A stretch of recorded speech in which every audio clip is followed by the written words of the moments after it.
Pronto, gente, vamos lá. A gente iniciou na aula passada, né, a disciplina de métodos quantitativos. A gente viu aí essa unidade 1, conceitos iniciais. Hoje a gente já vai entrar, né, aí começar a conhecer um pouco da unidade 2, que é a parte de apresentação de dados e as medidas de resumo.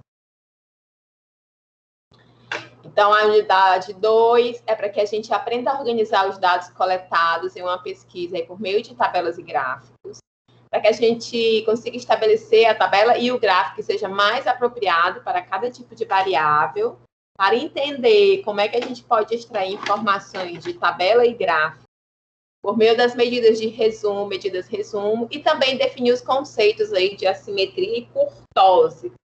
Aprender o que é isso aí. E aprender a medi-las, tá? Aí eu queria trazer só isso aqui para relembrar vocês. Variáveis quantitativas são as características. Certo, tudo bem, Rayane.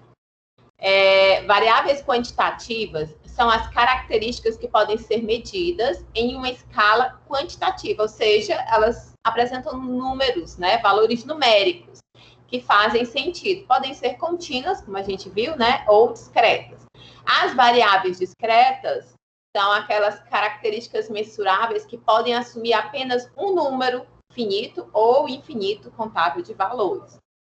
E assim, eles somente fazem sentido valores inteiros. Então, geralmente, eles são resultados de contagens. Por exemplo, o número de filhos, o número de bactérias por litro de leite, o número de cigarros fumados por dia, certo? Então, essa característica aí que são resultado, então, de contagens. Já variáveis contínuas são características mensuráveis que assumem valores em uma escala contínua, né, numa reta real, para as quais valores fracionais fazem sentido. Usualmente devem ser medidas através de algum instrumento. Exemplo, o peso, né? Para você saber o peso, você utiliza uma balança. Para você saber a altura, você vai utilizar uma régua. Então, foquem aí nessas duas diferenças entre essas variáveis quantitativas, tá? Para não esquecer. Então, é o seguinte, a gente vai começar, vamos pensar na pesquisa sobre o perfil do consumidor de uma determinada marca de desodorante. Aí foram pesquisadas 200 pessoas. Eita, desculpa. Gente, eu tô com um problema sério.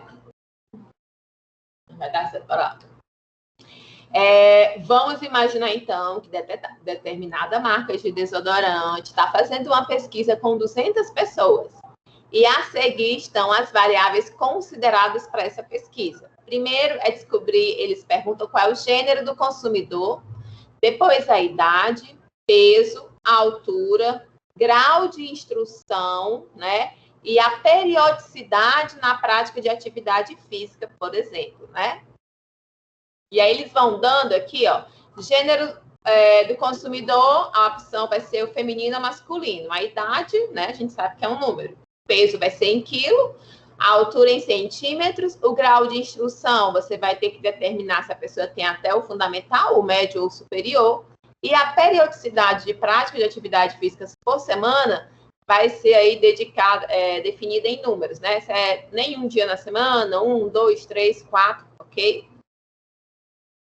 Então, para cada pessoa entrevistada, né, temos uma relação aí de 6 respostas. Olha aqui, quantas variáveis tinham aqui? 2, 4, 6. Então, para cada pessoa, vão ter 6 respostas. Só um instante, gente. Fechar aqui essa janela.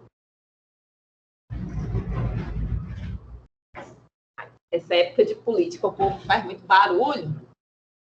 Ó, então, uma lista contendo 200 linhas, com 6 informações em cada linha, como a gente viu aqui.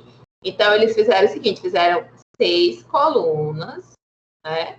E aí, cada linha representa uma pessoa entrevistada, tá bom? Então, essa logo de cima era do sexo feminino, tinha 23 anos, pesava 60,4 quilos, mede 163 centímetros de altura, finalizou o ensino médio e realiza atividades físicas 2 vezes por semana.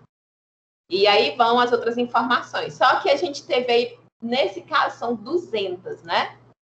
Então, como não nos interessa muito a resposta de fulano ou beltrano, mas sim quantos responderam uma ou outra coisa, o foco, então, vai ser a variável. Ou seja, o foco não é a pessoa que respondeu,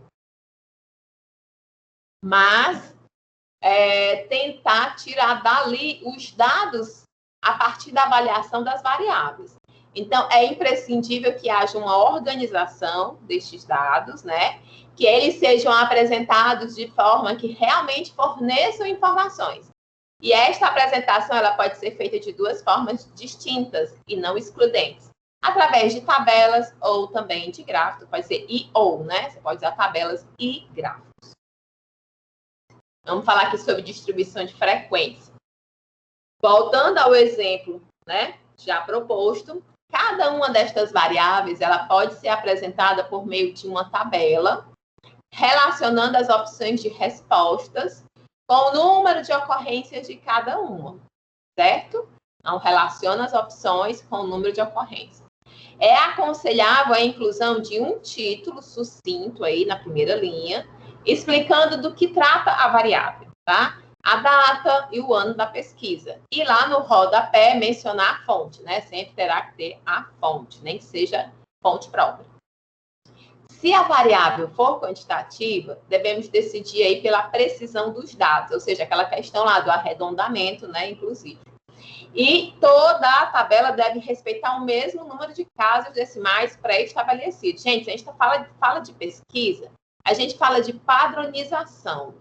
Então, se você começa a calcular lá os dados com 2 casas decimais em uma variável, em todas as outras que se encaixem dentro dessa realidade, né, dessa mesma métrica, vocês irão utilizar 2 casas decimais, ok? É como aquela questão lá dessa pergunta aqui, que era sobre a altura, né? Imagine se um respondeu em centímetros, o outro você deixou que ele respondesse em metro, então ali não seria 163, seria 1,63.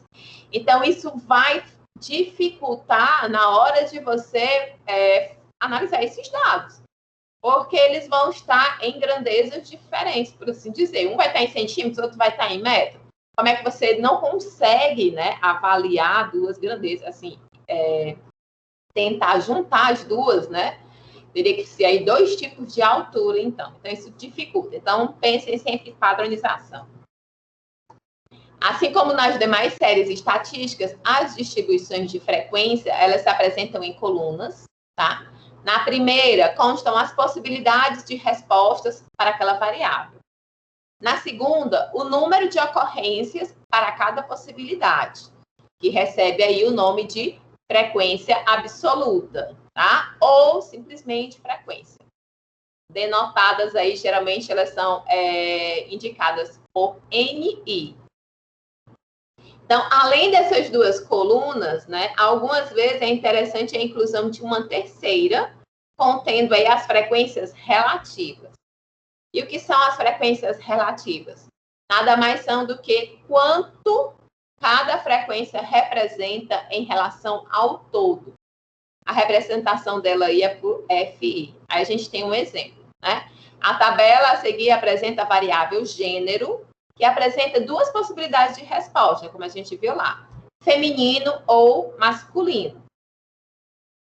Então, aí ele tem uma tabela, exemplo de distribuição de frequência, gênero dos usuários do desodorante, né? Aí em fevereiro de 2012. Então, veja, o NI, lembram o que é o NI? NI aqui, ó, frequência absoluta, ou simplesmente frequência. E o FI vai ser aí frequência relativa. Então, gente, a gente teve aqui que no feminino, então, 98 pessoas responderam, né, que eram aí do sexo feminino, do gênero feminino. Enquanto que do masculino foram 102 pessoas. o que totalizou, então, 200, né, pessoas entrevistadas. Aí vamos ver o que é que ele fala que é essa frequência relativa, né? Então, a frequência relativa nada mais é do que quanto cada frequência representa em relação ao todo. O todo seria quanto, gente? 1, né? O todo é 1, ou 100%, se você quiser, tá? O todo é 1. Então, dentro desse 1, quanto representa esse universo de 98 pessoas do sexo feminino? Vai representar 0,49 desse 1. Enquanto que os 102 masculinos vão representar 0,51. Se vocês somam os dois, vocês vão encontrar, então, né, o número 1. Tem que fechar aí 1.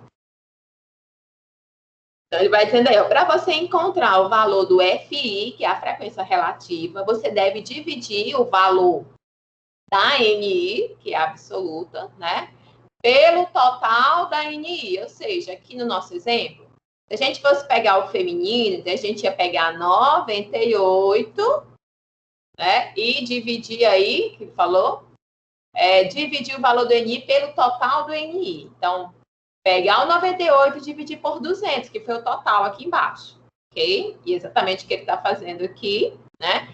Ele pegou o 98, dividiu por 200 e assim ele chegou ao total de 0,49. Então, fixem esse slide aí, no livro de vocês tem isso daqui, tá? Para que vocês lembrem como vocês vão encontrar o valor do FI, tá?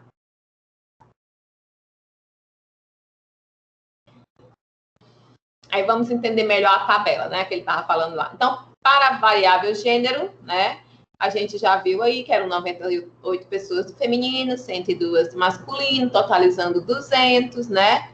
A tabela lá, ela nos informa que nessa pesquisa todas as pessoas responderam a pergunta relativa ao gênero e aí optaram por uma das respostas possíveis ali, né? E aí, agora vamos entender como a terceira coluna foi construída, né? Aquela de 200 pessoas, 98 disseram que eram do gênero feminino, então ele fez aquela divisão, né?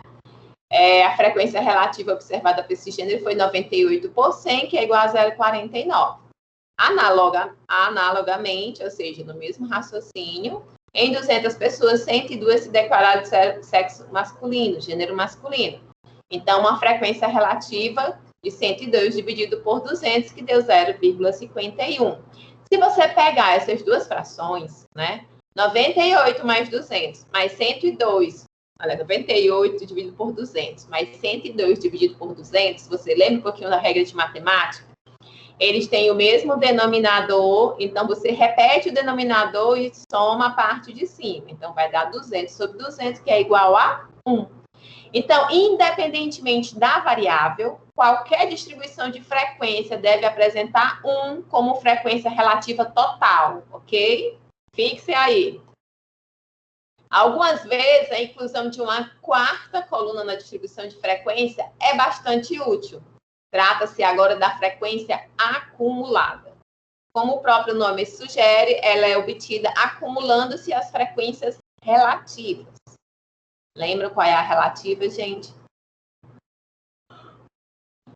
A relativa é FU, tá? Vamos lá.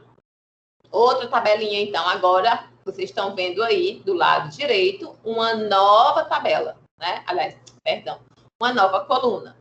A coluna Φ, né? A coluna Φ nada mais é do que, como ele falou aqui, a frequência acumulada. Então, a gente já tem que o NI é a absoluta, o FI é a relativa e agora nós temos o Φ, que é a frequência acumulada.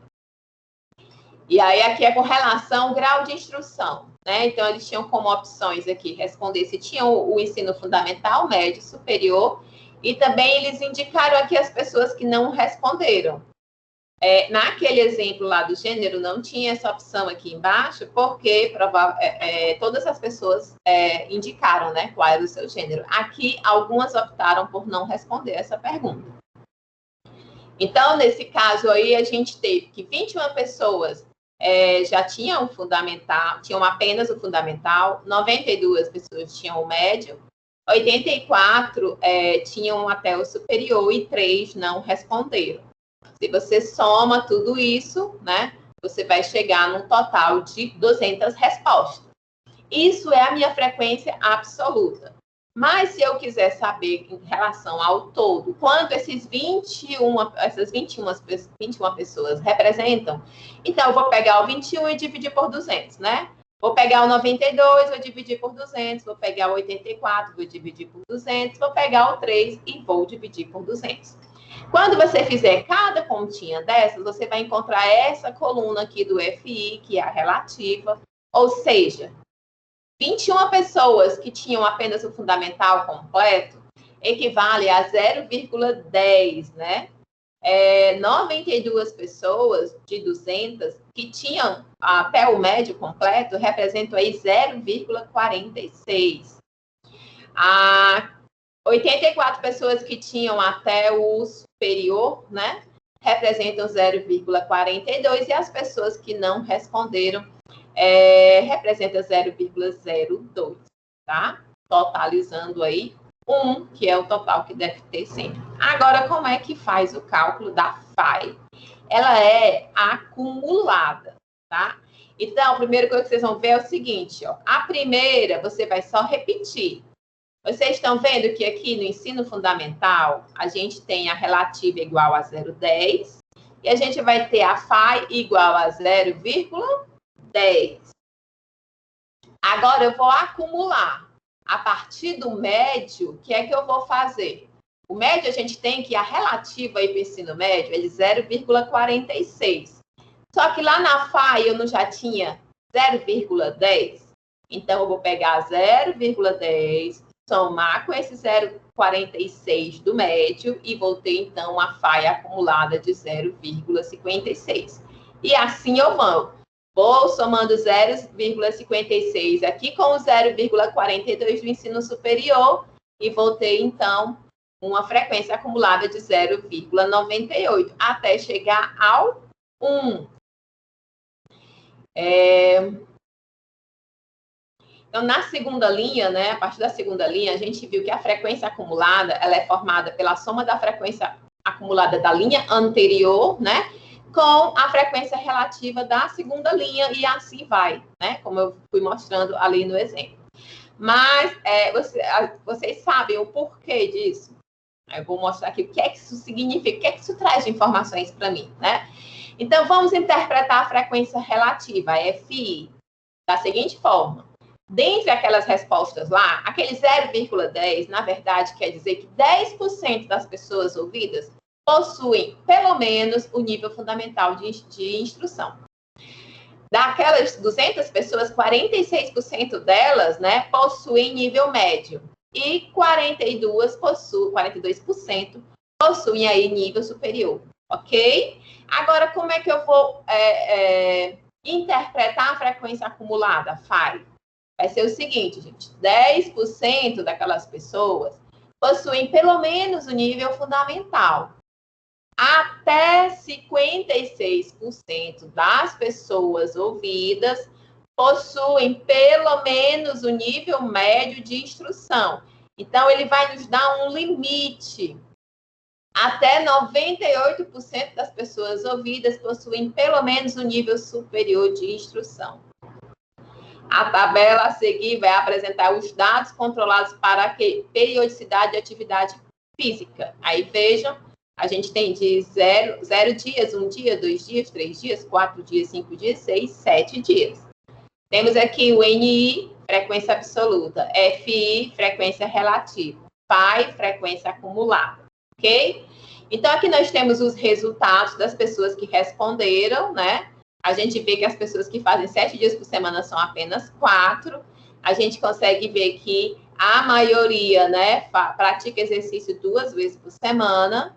Aqui a gente vai ter, então, fazendo toda aquela divisãozinha, né, 19 por 200, 10 por 200, nós vamos encontrar a relativa. E a FAI, a gente vai fazer aí o somatório para encontrar acumulado. Então, ao realizar ali, a gente acabou essa parte, tá? Ok? Então, vocês viram aí a parte de Frequência absoluta, relativa, acumulada. Vamos falar um pouquinho agora dos dados brutos.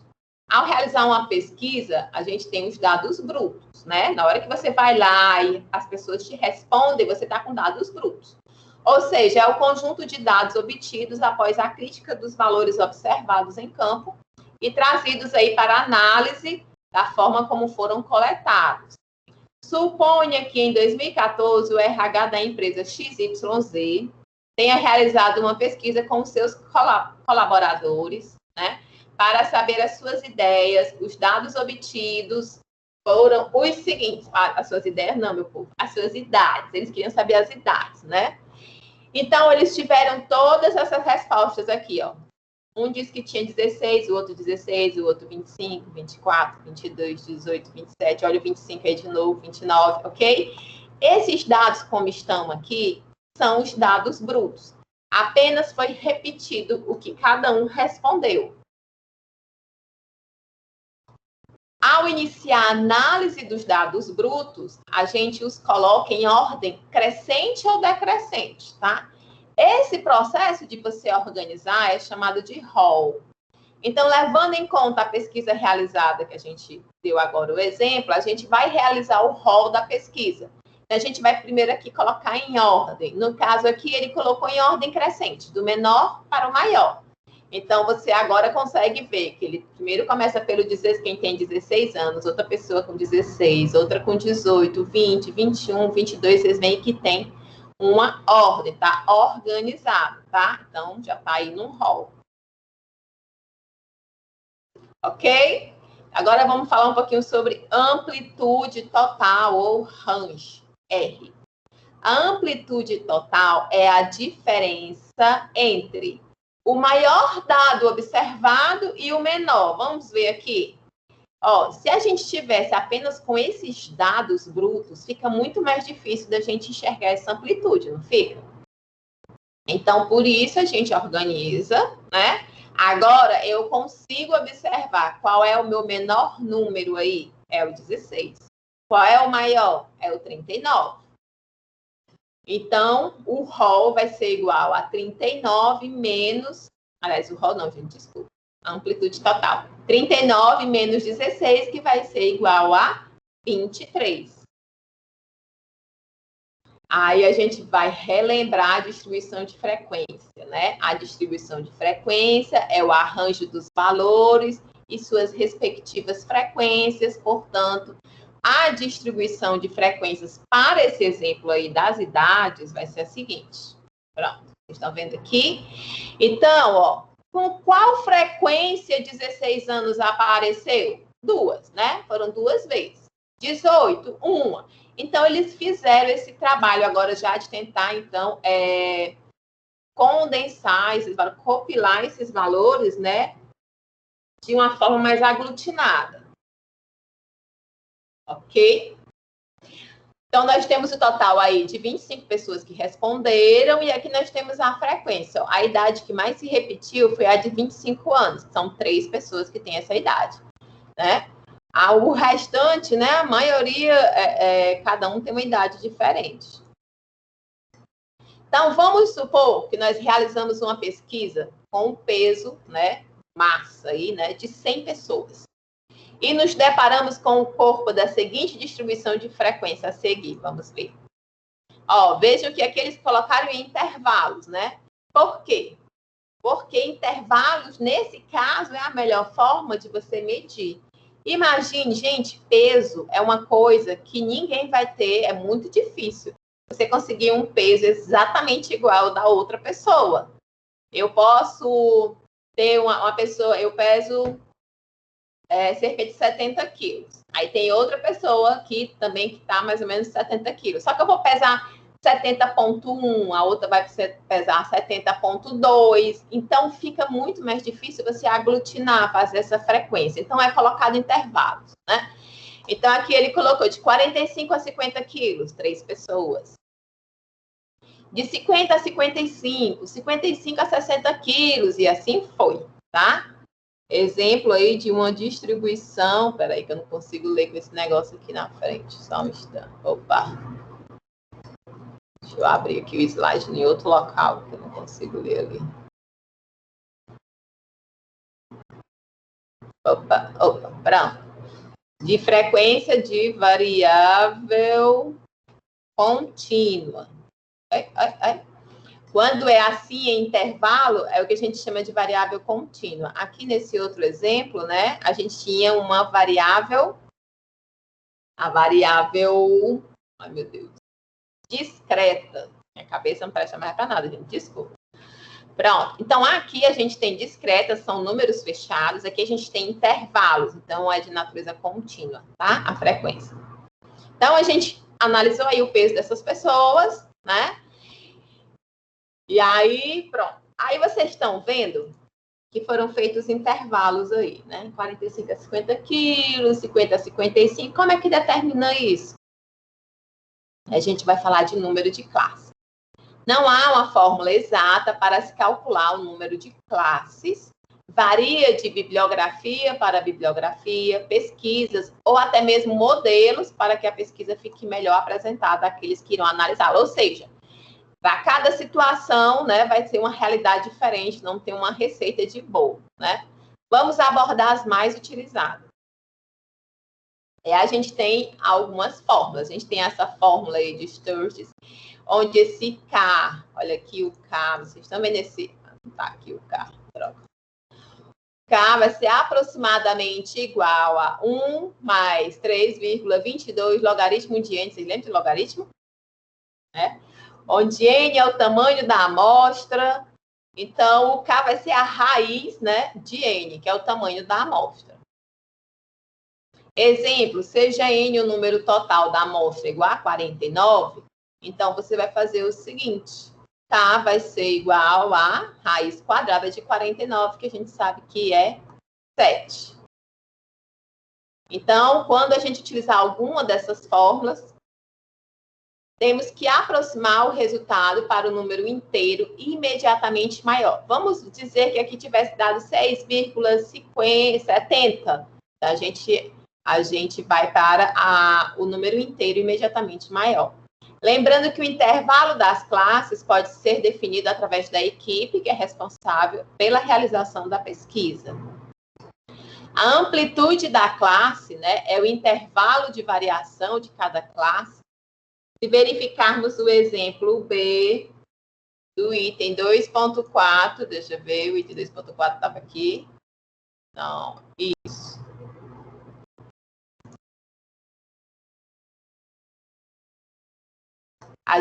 Esse daqui, ó. Ai, perdão. Aqui, ó, o intervalo deles é de 5, vocês estão vendo? Sempre de 5 quilos. De 45 a 50. De 50 a 55. 55 a 60. Então, esse intervalo aqui da classe, né, é de 5. Aqui. Ok? Então, a gente vai ter que a amplitude da classe lá era igual a 5. Para a gente conseguir calcular a amplitude da classe, é necessário calcular a amplitude total, que vocês já aprenderam como faz, né? E o número de classes. A gente já viu como saber o número de classes. O número de classe é quantas divisões dessas terão, né? Quantos intervalos.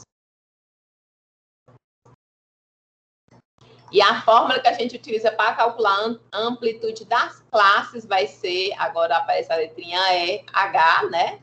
O R a gente já sabe, é a amplitude total. É você pegar o valor mais alto e subtrair do valor mais baixo, dividido pelo K, que a gente também já viu como obtém. Dessa forma, você vai ter a amplitude da classe.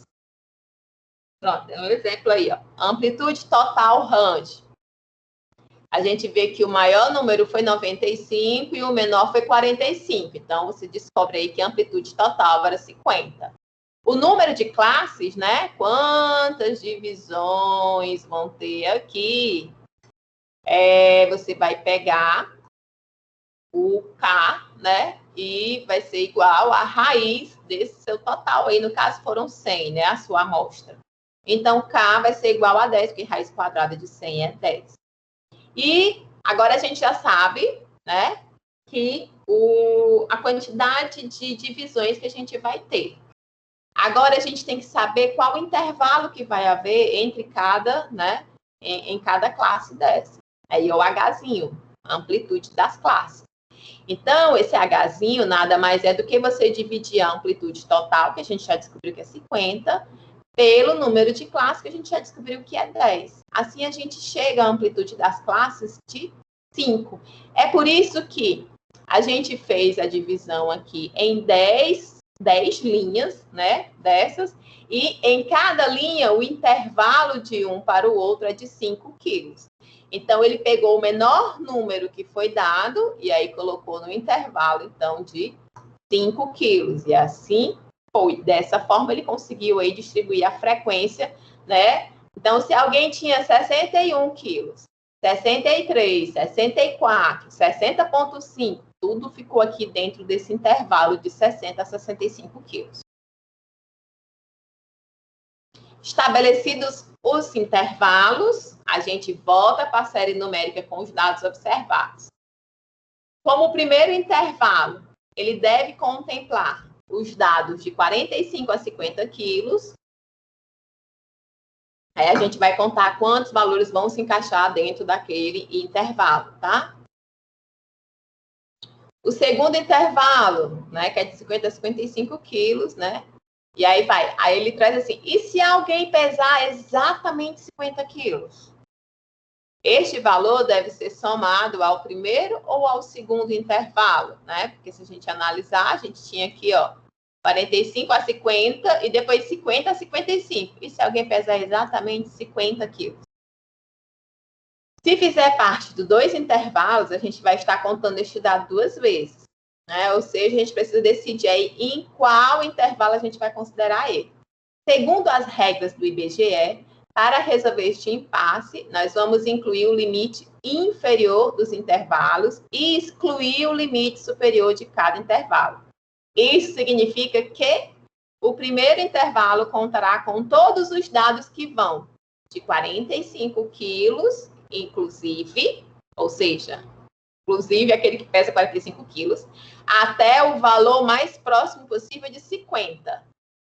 Então, o segundo intervalo, que é aquele de 50 a 55, pronto. Esse segundo intervalo, ele conterá lá os dados de 50 quilos, inclusive. Quando ele diz 50 quilos, inclusive, ele está contabilizando com os 50 quilos, tá? Enquanto que no primeiro intervalo, o último número, que era de 50 quilos, era o que fosse mais próximo possível de 50, mas não 50. Ok? Deu para entender? Aqui, ó, 45 a 50. Compreende todos os intervalos de 45 a 50, excluindo o 50. De 50 a 55. Tá faltando um 5 aí, lá no livro de vocês. Compreende todos os valores de 50 a 55, excluindo o 55. E assim vai. Então, dessa forma, a gente termina aí. Gente, hoje vamos ser só nós três mesmo, né? Caramba! Tô passada. Será que o povo está trabalhando nas políticas?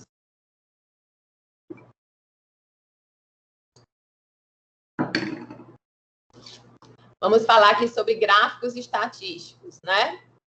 Nos tópicos anteriores, a gente aprendeu a resumir os dados de uma pesquisa estatística, lá por meio de séries, distribuição de frequência simples, ou também de intervalos de classes, que a gente aprendeu agora a fazer. Vimos que a escolha do tipo de tabela a ser utilizado vai depender da peculiaridade da variável que você está estudando, né? Pode ser tabela de frequência sim. As tabelas de frequência simples são indicadas para variáveis qualitativas e variáveis quantitativas discretas, né? Que tem um número lá inteiro. Enquanto as tabelas de intervalos de classe, elas são indicadas para as variáveis quantitativas contínuas. Existe outra maneira de apresentar os dados de uma pesquisa, que são os gráficos, né? Enquanto a tabela ela vai sintetizar as informações, o gráfico possibilita uma visão mais ampla, inclusive a comparação entre variáveis, né, ou dados relativos a uma mesma variável coletados em períodos diferentes. Então, através dele, a gente consegue ver mais rapidamente o comportamento da variável do que por meio da tabela. Na verdade, uma maneira de apresentação não substitui a outra, mas a complementa. Aqui tem um exemplo para vocês, tá? Aí, ó, na imprensa, em geral, a gente observa o pictograma. O pictograma é o gráfico que utiliza desenhos compatíveis com o objeto de pesquisa, ou a variável retratada. Esse exemplo aí, né, é de gêneros musicais, vocês estão vendo? Aí eles colocaram os dados, né, no gráfico como se fosse uma mesa de som, né, onde você vai mexendo lá. Quem já viu mesa de som sabe como é. Então, rock aí representando 51%, MPB 47%. Então, esse é um exemplo de pictograma. Então, o pictograma utiliza desenhos que é compatível com o objeto de pesquisa. Embora o pictograma passe a informação que se dispõe a passar, note que ele não informa qual é o total de dados considerados e nem como as porcentagens apresentadas foram calculadas, né? A soma delas é muito superior a 100%. Assim, os gráficos, eles exigem uma interpretação e informações adicionais que devem ser apresentadas no corpo da pesquisa. Observe também que o gráfico possui um título, aqui, opa, aí, tá? Ó, tem um título. E deixa clara, ainda que seja difícil visualizar, a fonte dos dados. Logo lá embaixo ele tinha o link. Entretanto, não é mencionado, por exemplo, o ano em que esses dados foram coletados, porque essa informação vai estar constando no corpo da reportagem, não vai estar lá nesse gráfico. Da mesma forma que as distribuições de frequência, os gráficos, eles devem conter algumas informações básicas. Um título que deixe clara qual é a variável apresentada, a data cujos dados se referem, a fonte dos dados e uma legenda explicando aí quais foram as convenções utilizadas na confecção do gráfico, por exemplo. Se você está usando cores, né? Tem gente que coloca tipo pizza, né? Aí um é azul, a outra parte é laranja, outra... Sim, mas o que cada cor significa? Então, é isso que ele está falando aí de colocar as legendas. Embora possua um grande apelo visual, o pictograma não é adequado para qualquer tipo de variável, né? Observe aí que aquele exemplo ele representa uma variável quantitativa discreta. Na verdade, o pictograma ele é obtido a partir de outros tipos de gráficos mais gerais, né? A gente vai estudar. O gráfico de linha, por exemplo, é aquele que mais se aproxima dos gráficos que fazíamos quando a gente estudava função. Lembram? Função de x, não sei, ponto x aqui, y aqui, vocês iam marcando lá no plano cartesiano. Pronto, o gráfico de linha se aproxima mais disso daí. Correspondem à variável e à frequência observada e são ideais para apresentar séries históricas e também séries mistas que as envolvam, né? Por exemplo, aqui, exemplo 1, extensão da rede rodoviária brasileira pavimentada. Vocês lembram que essa tabela a gente apresentou ela semana passada? Então, em 1987, era de 128.200 quilômetros. Em 88, 133 mil e assim vai, né? Até 1992, que foi de 143 mil. Então, esse gráfico aí é o gráfico de linha. Veja como você nem precisa olhar, ler nada. Só observe o gráfico. Você já consegue ver que esse gráfico, seja qual for essa variável, ela tem aumentado, né? A tendência dela é de crescimento. Então, a gente vai ver aqui, ó, que em 1987 tinha 128 mil, e assim ele foi colocando. E assim como a gente fazia nas aulas de matemática, cada ponto a gente marcava e depois criava o gráfico. Então, esse aí é o gráfico de linha. Tem também o gráfico de colunas ou barras, para representar aí as variáveis qualitativas ordinais ou então variáveis discretas. O gráfico de colunas ou barras, ele é bastante indicado. Ele é ideal para séries territoriais e também categóricas e consiste em representarmos a frequência absoluta da variável por meio de colunas ou barras. Vamos a um outro exemplo. Agora, nessa tabela, a gente tem pessoas com mais de 15 anos em estados pré-selecionados, né? Então, a gente tem aí o Amazonas, com 2.200.000, e assim vai. Todos esses dados, São Paulo tem 31 milhões, né? O que tem aí a maior quantidade, então, de pessoas que se encaixam nesse perfil. Então, esse daqui é um gráfico de coluna. Só de olhar o gráfico, a importância, o gráfico ele é utilizado para isso.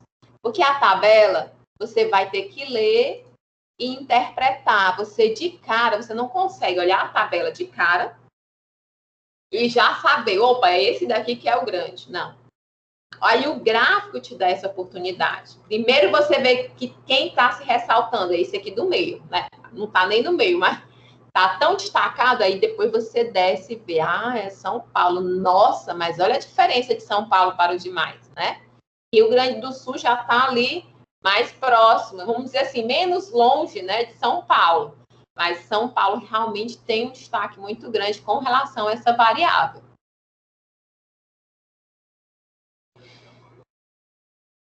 Então, fica mais simples comparar as quantidades por meio de gráficos. Note também que para despoluir a imagem, eles optaram por exibir a quantidade de pessoas em milhões. Olha aqui, ó. Vocês estão vendo aqui nessa lateral esquerda do gráfico, onde tem escrito assim, ó, milhões de pessoas. Porque se a gente for lá na tabela, a gente vai ver, por exemplo, que São Paulo tem 31.825.460. Aí, para não ter que ficar aqui o intervalo, um númerozão muito grande aqui, 35 milhões. Aí eles só colocaram o seguinte, esse 5 aqui, na verdade, a grandeza dele é de milhões de pessoas. Então, é 5 milhões de pessoas. Então, quem alcança essa faixa aqui, tem aí 5 milhões, somente 2 alcançam e ultrapassam essa linha. Então, é um outro artifício que se utiliza aí para não poluir muito o gráfico, né? Um outro exemplo aí de gráfico de barras, quais são os tipos de câncer mais comuns? Cada entrevistado deu suas respostas e a gente vê aqui que o mais comum, então, é o de mama aí, 60 respostas. É possível utilizar o gráfico de barras para séries mistas também. A gente vai ver no exemplo a seguir que o gráfico compara o percentual do produto interno bruto relacionado ao crédito imobiliário, direcionado aí a crédito livre em diversos anos. Então, ó, a gente tem mais de uma variável aqui, né, sendo analisado. Olha a legenda aí embaixo, porque a gente tem uma cor azul, amarela e vermelho. O que é que cada um significa? Tem que colocar a legenda. O vermelho é o imobiliário, o amarelo é o crédito direcionado e o azul é o crédito livre. Então, a gente consegue perceber que essas grandezas elas foram aumentando, né, essas variáveis com o passar dos anos. Tá? Então, o crédito imobiliário crescendo em ritmo acelerado, mas ainda representa a parcela pequena do crédito total no Brasil. Qual é o crédito direcionado? E o imobiliário, ó, é só aquela pontinha vermelha lá em cima, ainda é muito pouco, né, em relação aí ao todo. Então, o gráfico de barras, ele é similar ao de colunas, a diferença vai estar no sentido da imagem. Enquanto um cresce verticalmente, o outro vai crescer horizontalmente. Aqui é de barras, aqui é de colunas. É de colunas, isso. Ok? Ai, gente. E o gráfico de setores? O gráfico de setores é também conhecido como gráfico de pizza. Trata-se aí de um círculo que é dividido por fatias, né? Cujos ângulos internos, se é de pizza, vocês entendem, né, gente? Vocês lembram, né? Como é uma pizza, como é que ela é dividida, pois pronto. Trata-se de um círculo dividido por fatias, cujos ângulos internos são proporcionais às partes envolvidas. Nesse gráfico, trabalhamos aí com proporcionalidades, ou seja, com frequências relativas, em relação ao todo. O que essa fatia de pizza representa, né? Assim, ele é indicado para as variáveis qualitativas, desde que as suas séries não possuam muitas linhas, senão vai ficar uma pizza com muitas fatias. Um outro exemplo aí é a extensão da malha rodoviária brasileira por órgão de administração, que a gente também viu na aula passada. Então, a gente tem aqui que o órgão municipal tem uma extensão aí de 175 mil quilômetros, estadual 22 mil e assim vai. Aí ele pegou e calculou a frequência relativa desses dados, né? Ou seja, o que esses 175 mil representam desses 198 mil, quase 199, né? Então, ele pegou esses 175.822,19 e dividiu por 198.979,63. Então, ele chegou aqui a uma frequência relativa, né, para cada um desses. Note, aí depois que ele fez isso, né, depois que ele pegou aqui a frequência relativa,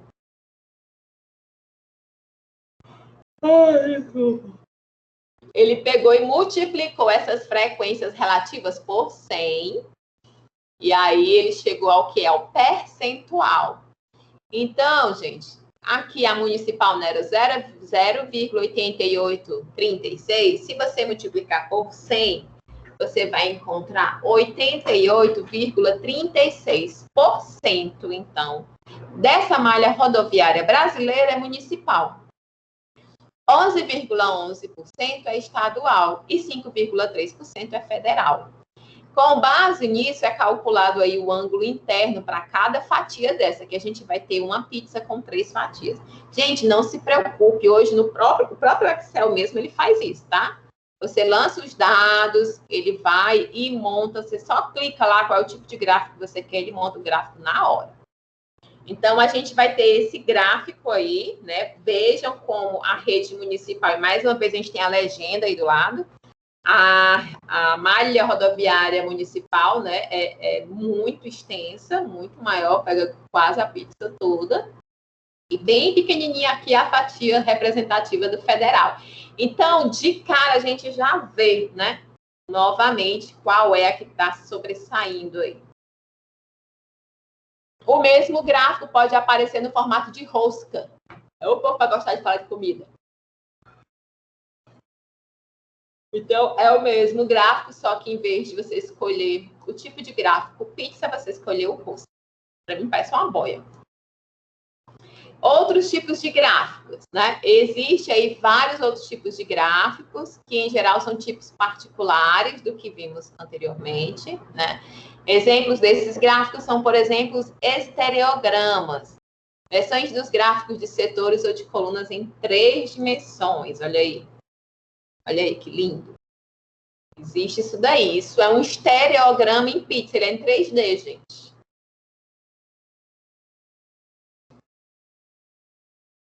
Aqui um outro, ó. Ao invés de ver uma coluna, né? A gente vê como se fosse uma caixa, alguma coisa assim. E aqui a gente tem um pictograma. Eles pegaram um gráfico de coluna. No caso aqui, deixa eu ver. E aí eles colocaram também dentro do formato da coluna, né, um pictograma. No caso aí tem a ver com veículo. Então eles colocaram o formato, né, de um carro a ser preenchido, significando aí o percentual que representa.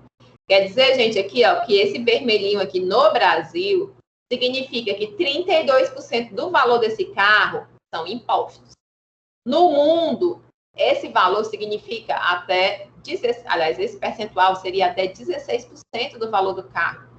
Nos Estados Unidos, né, o valor de um automóvel, aliás, o valor de impostos, né, que você paga no valor do automóvel é de 6% a 9%. No Brasil é 32%.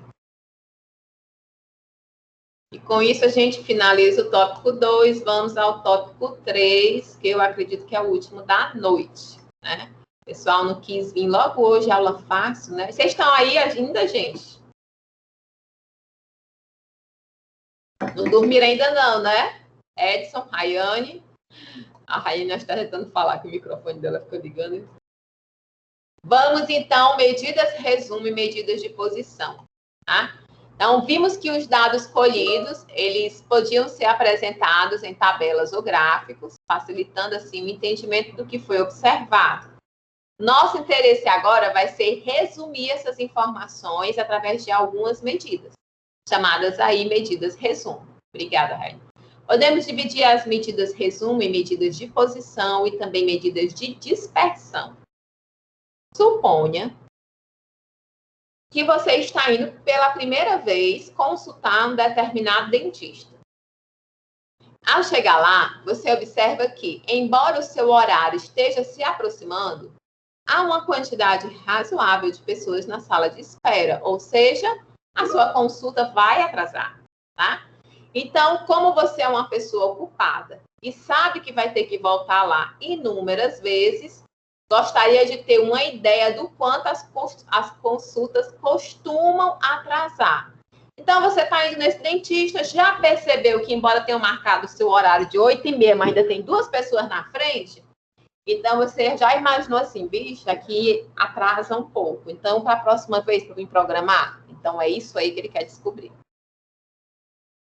Então, você resolve perguntar para a secretária lá a respeito. Ao perguntar isso, nem passa pela sua cabeça que a secretária vai lhe fornecer uma lista com todos os atrasos para aquele horário no último ano ou mês, né? Na verdade, ela vai lhe dar uma única informação que vai fazer aí com que você tenha sua pergunta razoavelmente respondida. Essa aí é a ideia das medidas de posição ou medidas de tendência central para um conjunto de dados qualquer. Suponhamos, então, que o dentista ele também esteja atento a esta questão e resolveu pedir para a sua secretária anotar a quantidade de minutos que cada paciente tem que esperar para ser atendido. No dia anterior à sua consulta, por exemplo, né, eles anotaram lá que foram atendidas 20 pessoas e os atrasos observados aí em minutos, né, foram os seguintes. Então, pronto. Vejam que aqui nós temos o quê? Dados brutos. Temos aqui que um atrasou 10, o outro 15, o outro 8, o outro 15, o outro 22, o outro 30, e assim foi. Ok? Então, vamos analisar esses dados. Ai, gente, desculpa. A partir desses valores, tentar compreender, entender aí o significado de cada medida dessa. Então, a gente vai calcular o tempo médio de espera do dentista. A variável em questão vai ser o tempo de espera, em minutos, e o número de observações, a gente tem que N vai ser igual a 20, é a nossa amostra, né? Então, o que é que ele vai fazer? O seguinte, ele vai somar todos aqueles valores e dividir pela quantidade de amostras. Isso é uma média aritmética, né? Então, dessa forma, a gente vai ter que o tempo médio de espera naquele dentista, naquele dia, foi de 21,55 minutos. Então, ele nada mais fez do que pegar todos os atrasos, somar e dividir pela quantidade de atrasos.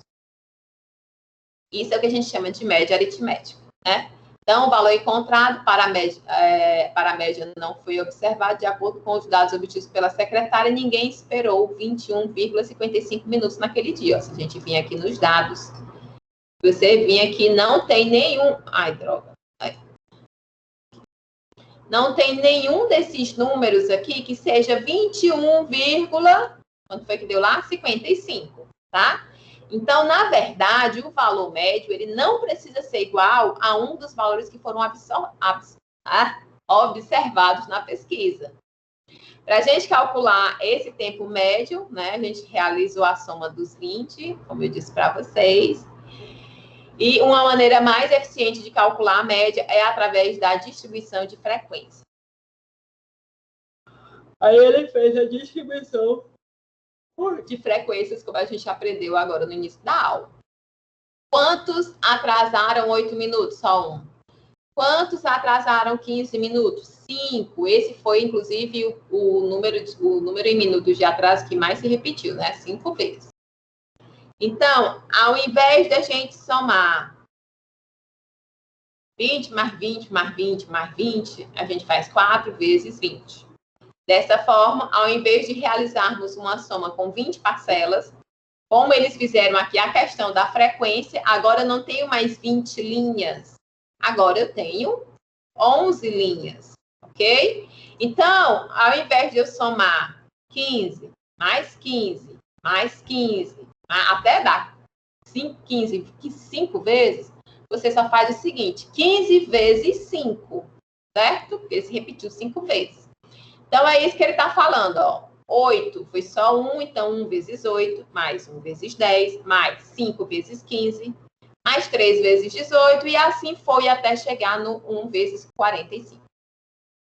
Totalizou aí 431, então, minutos de atraso, dividido por 20, e deu o mesmo 21,55. Então, tem essas duas formas de vocês encontrarem aí a média aritmética. Considere a tabela estatística abaixo. Essa tabela se refere ao número de vestibulares prestados antes da aprovação. Então, a gente tem aí a pessoa 0, né? Ou seja, ela não fez nenhum antes da aprovação, já passou no primeiro. 1, 2, 3, 4. E aí, 140 pessoas responderam. E eles querem calcular a quantidade média de vestibulares prestados. Então, a gente tem aí, ó, que 54 pessoas responderam que pelo menos um, né? Pelo menos um vestibular antes de ser aprovado. E a gente tem um total aqui de 140, então a gente já sabe que a nossa amostra aí é de 140. Então, o que a gente vai fazer, né? N1 vezes X1, ou seja, 0 vezes 28, mais 1 vezes 54, mais 2 vezes 40, mais 3 vezes 10, e assim vai.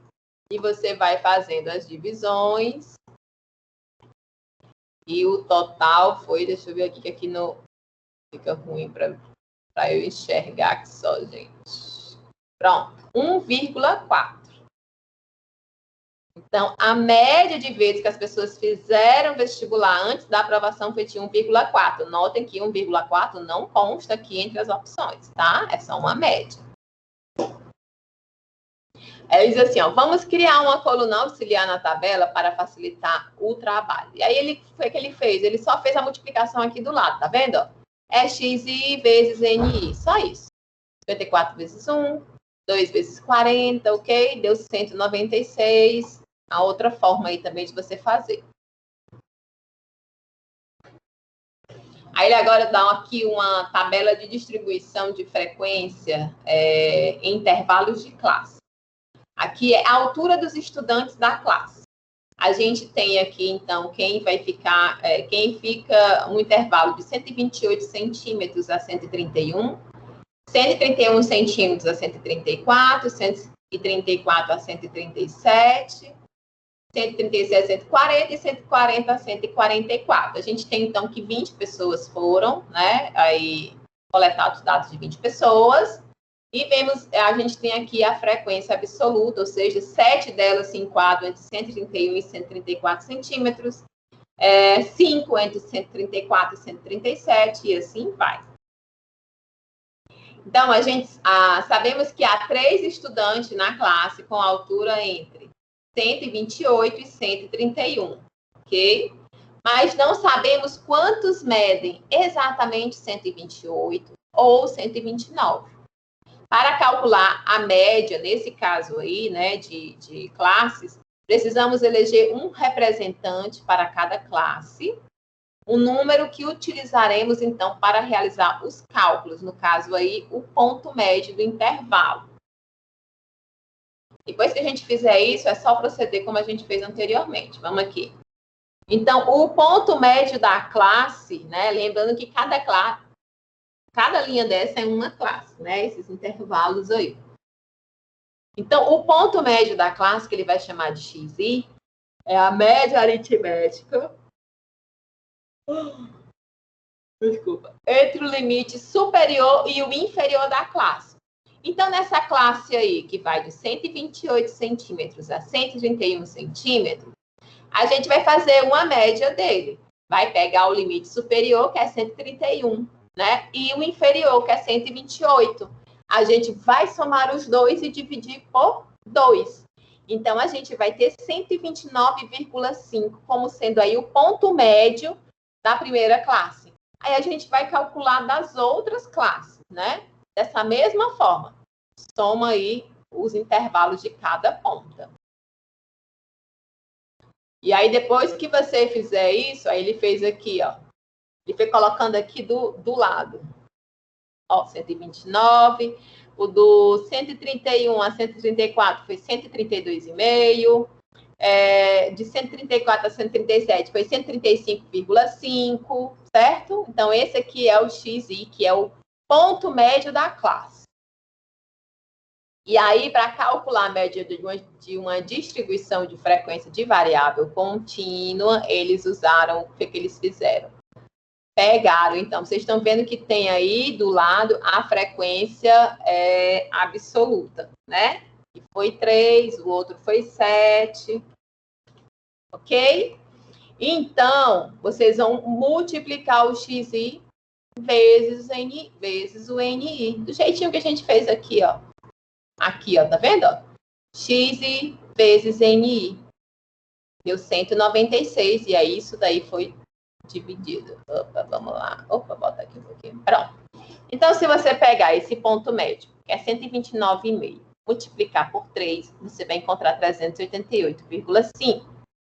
Se você pegar esse 132,5, multiplicar por 7, você vai ter 927,5. Depois que você fizer todas essas multiplicações e somar esses valores, você vai ter um total aí de 2.689. Aí você vai calcular a média. Você vai pegar, então, esse total, os 2.689, e dividir pela amostra, que era 20. E aí você vai encontrar a altura média dessa classe, que é de 134,45 centímetros. Deu para entender, né? Então, quando se tratar de classe, intervalo de classe, aí você tem que primeiro achar o ponto médio de cada classe. Uma outra medida de posição bastante utilizada é a moda. Dada uma variável x, a moda, conhecida aí como MO de x, consiste no valor mais frequente na observação, isto é, o valor que mais aparece. Aqui a gente tem uma. Moda para a distribuição de frequência de uma variável discreta, ou seja, de números aí fechados em intervalos, né? Mais uma vez, a distribuição de frequência vai nos auxiliar. Então, aqui era atraso no dentista, aquele exemplo lá. Então, atraso de 8 minutos foi 1, de 10 minutos foi 1, de 15 minutos foi 5, e assim vai. Agora, esse exemplo aqui, número de casos de câncer em parentes próximos, né? A incidência e qual foi a frequência que apareceu. Então, número de casos de câncer em parentes próximos, 4 pessoas disseram que nenhum, 4 pessoas disseram que 1, 6 disseram que 2, e assim vai. Ao procurarmos a moda para esta variável, notamos que há 2 modas, né? 2 e 3 aqui, ó, a opção de resposta 2 parentes, né? E 3 parentes, eles ficaram os 2 com 6, né? Então, a frequência absoluta de ambos é 6. Nesse caso, dizemos que a variável é bimodal, né? Então, a moda dessa variável aqui vai ser igual ao 2 e ao 3. 4.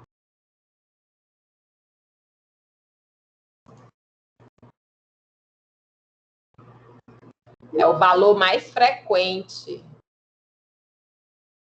Não, gata, o 4 só repete 2 vezes. O que mais repetiu aqui, ó, presta atenção. Eles chegaram para as pessoas e perguntaram assim, quantos parentes seus já tiveram câncer? Próximo, né? Aí as opções de resposta eram 0, 1, 2, 3, 4, 5. Ok? Aí 4 pessoas disseram que nenhum parente delas tiveram câncer. Outras 4 que uma pessoa teve câncer, um parente. Outras 6 disseram que 2 parentes tiveram câncer. Outras 6 disseram que 3 parentes tiveram câncer. Outras 2 disseram que quatro parentes tiveram câncer. E outras 4 pessoas disseram que na sua família 5 parentes tiveram câncer. Veja que a moda é o quê? O valor mais frequente na observação. Então, se a gente vai ter que olhar a NI, qual é a maior NI aqui? É o 6. Só que o 6, ele se repete. Ele se refere aqui à incidência de 2 parentes e incidência de 3 parentes. Então, nesse caso, a gente tem 2 modas. Ele é bimodal. É a moda 2 e 3. Entendeu?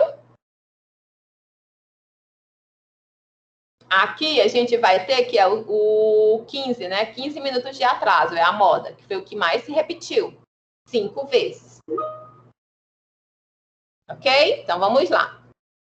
Estamos já finalizando. Então, moda para distribuição de frequência de variável contínua. Aí, existem diversas maneiras de se calcular a moda para uma distribuição de frequência de variável contínua. Aí ele diz que a gente vai abordar nessa disciplina a moda de distribuição de frequência de variável contínua pelo modo de Kisuber, né? O primeiro passo para isso é identificar a classe modal, né? Lembra que quando fala em variável contínua, a gente tem as classes. Então, a gente vai ter que identificar a classe modal. O que é a classe modal? É aquela que vai se repetir mais vezes, ou seja, tem uma frequência aí maior, né? Então, ela vai ter a maior frequência absoluta simples, o NI. Então, se a gente analisar aqui, ó, qual é o maior NI? É o 7, tá vendo? O 7 se refere ao intervalo de 131 centímetros a 134. Então, essa daqui é a nossa classe modal, ok? Após identificar a classe modal, vamos utilizar a seguinte fórmula. Moda vai ser igual limite inferior da classe modal, mas aqui tem a diferença entre a frequência FI é o que, gente? Aí eu trouxe aqui algumas observações, aqui acho que está errado no livro de vocês. Então, vamos pensar aqui juntos. A fórmula tem ΔA dividido por ΔA mais ΔP, tudo isso vezes H, né? H a gente já sabe aí que é a questão da amplitude, aqui no caso é a amplitude da classe modal, dessa classe. Aí ele vai dizer que o ΔA é a diferença entre a frequência FI é relativa. Frequência relativa da classe modal e ele repete o FI, tá vendo, gente? A FI da classe anterior. Entenderemos como classe anterior aquela que precede a classe modal. E o ΔP dele é a diferença entre a FI da classe modal e a FI da classe posterior. Vamos ver um exemplo. Pronto. Veja. Então, eles escreveram FI aqui errado, gente. Tá vendo todas essas setinhas? Na verdade, era para ter NI, ó. Vê aqui no próximo slide. Então, devemos lembrar o seguinte. Delta, para essa fórmula, quer dizer diferença, ok? Então, quando falamos em ΔA, estamos nos referindo à diferença anterior. Porém, vamos nos perguntar a diferença entre quem, né? Entre duas frequências simples. A da classe modal e a da classe anterior à modal. Ou seja, o ΔA vai ser igual ao NI da classe modal menos o NI da classe anterior. Da mesma forma, para calcular aí o ΔP, a gente vai obter o valor através da diferença entre duas frequências simples. A da classe modal e a da classe posterior. Então, o ΔA vai ser aquela classe modal que a gente já descobriu qual é, e a gente vai subtrair ela da frequência da classe anterior. E o ΔP, a gente vai aí diminuir agora da classe posterior, né? Um vai para cima, outro vai para baixo. Vamos ver aqui se tem um exemplo. Um exemplo aí. Então, a gente já viu que a nossa classe modal é essa, entre 131 a 134. Se essa é a classe modal, a anterior vai ser qual? 128 a 131. E a posterior? 134 até 137. Ok? Ok. Então, após a gente ver isso daqui, então aqui a gente já consegue ver, ó. Delta A de anterior, vamos decorar assim, delta A de anterior, vai ser a classe modal. O NI da classe modal é quanto, gente? 7. Menos o NI da classe anterior, que é quanto? 3. Então, o delta A aqui vai ser igual a 4. Agora, vamos para o delta P de posterior. Vamos lá. É a diferença da classe modal, que é 7, menos a classe posterior, que é de quanto? 5. Então, o nosso delta P vai ser igual a 2. Então, aqui a gente já vai ter, então, as respostas aí, aliás, as informações para poder colocar aí na fórmula. Lembrando que a gente já tinha o H aqui, não? Não tinha. E aí ele vai, coloca tudo na fórmula. Então, a nossa moda de distribuição de frequência vai ser aí de 133,01 centímetros. Ok, gente? Aí o negócio está começando a ficar mais chatinho, né? Vocês concordam?